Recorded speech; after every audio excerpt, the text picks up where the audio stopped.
So if you look at how most managed service business, IT service firms create their service offering, this is how it works. Maybe they're a break-fix shop. And they say, well, we want to get into managed services. So they go to a couple vendors, they go to forums, they go to a couple industry networking events, and they talk to their peers and they say, hey, can I see your contract? That's usually what they ask, is they want to see your contract. And they look at, well, how are you charging? Do you include on-site support with that? Do you include the hardware with that? Do you include help desk with that? Are you outsourcing your help desk? Are you hiring people? And so they go out and they basically look at what everybody else is doing, and based on what they can sell or what they feel comfortable selling, they cobble together some sort of service offering that looks very, very similar to everybody else that they've talked to. They price it, usually not on the high side and maybe not on the low side. They kind of wet their finger, look someplace in the middle and say, okay, we're going to charge this, not factoring in and backing out the costs or, with any other reasonable intelligence of coming up with their price. And then they go out to the market and they try and sell it and they wonder why nobody's buying. It's because they just created another Me Too service and the market is already saturated. So it's just like in my business, nobody's out there going, you know what we really need around here is a marketing consultant. I mean, you throw a rock, they're everywhere. And, same with IT services. It's not that there's no market out there that is saying we desperately need someone to do managed services for us. There really isn't.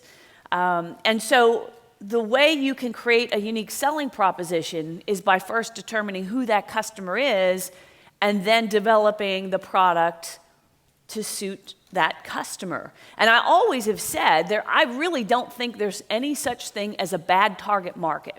Because again, I've been consulting with thousands of IT companies over the years, and the favorite line is, I don't like my niche. You don't understand. I'm trying to sell to nonprofits or doctors' offices or dentists or chiropractors or not, whatever that you fill in the blank. And those guys are cheap. They don't want to spend money. They don't see the value. And I hear that from every single person in every single vertical that they're in.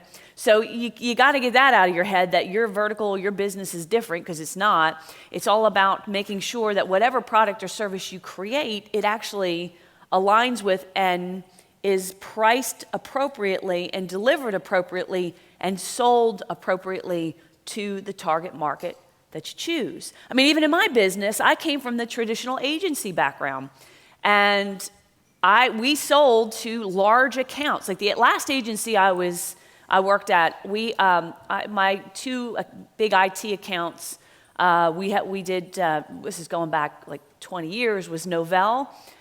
We were doing their digital marketing, and it was more fulfillment than strategy, trust me.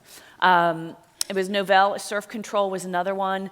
And then we also had some other big names like the Nashville Predators. We did, was another little vertical that they played in.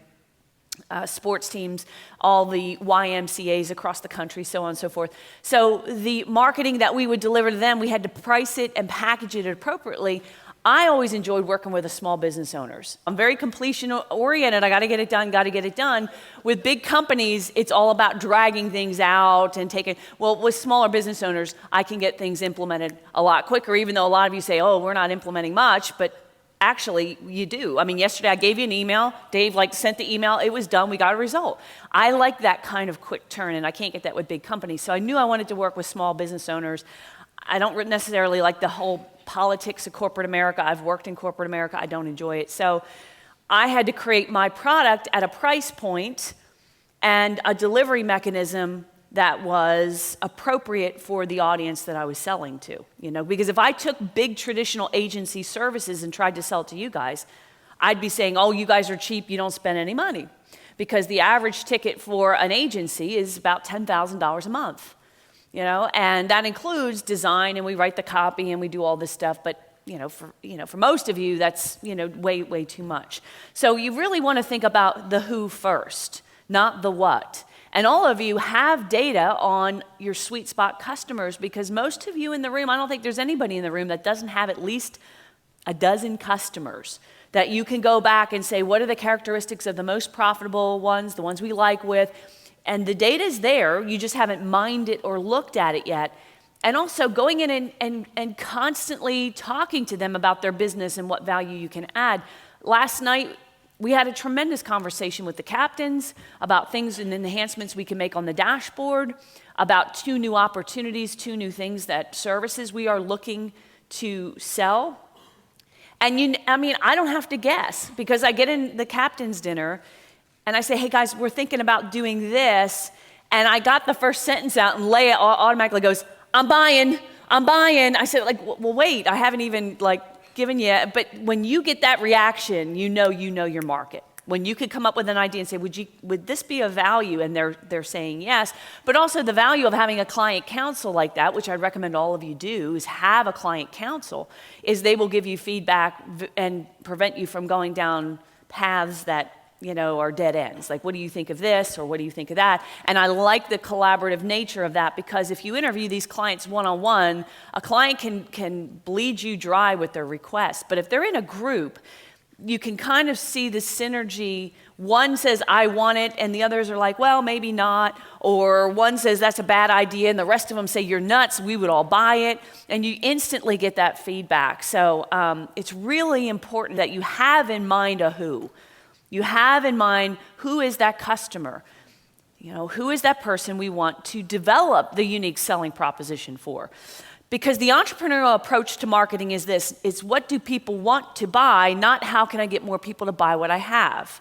And so when most business owners get into the business they're in, and this is true because we've done surveying of all the customers who come on board, I've done a ton of consulting, and when I ask them, hey, tell me how you got into this managed services business, tell me your thought process, almost all stories are the same. There's some version of, I lost my job, or I quit working for one guy and decided to start my own because that guy's a knucklehead and I'm smarter than he is, so I'm going to go start my thing, or there's some version of that. It's based on here's what I like to do. I like to do IT support, so I thought I'd open a company.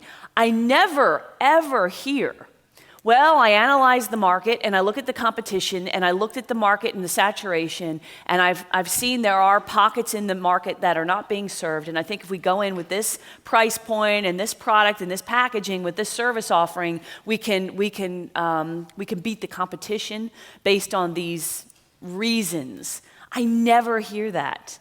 Okay, so the entrepreneur is going in and looking at markets, they're looking at the competition, they're looking at saturation. Very, very rarely do I hear the small business owner thinking that way.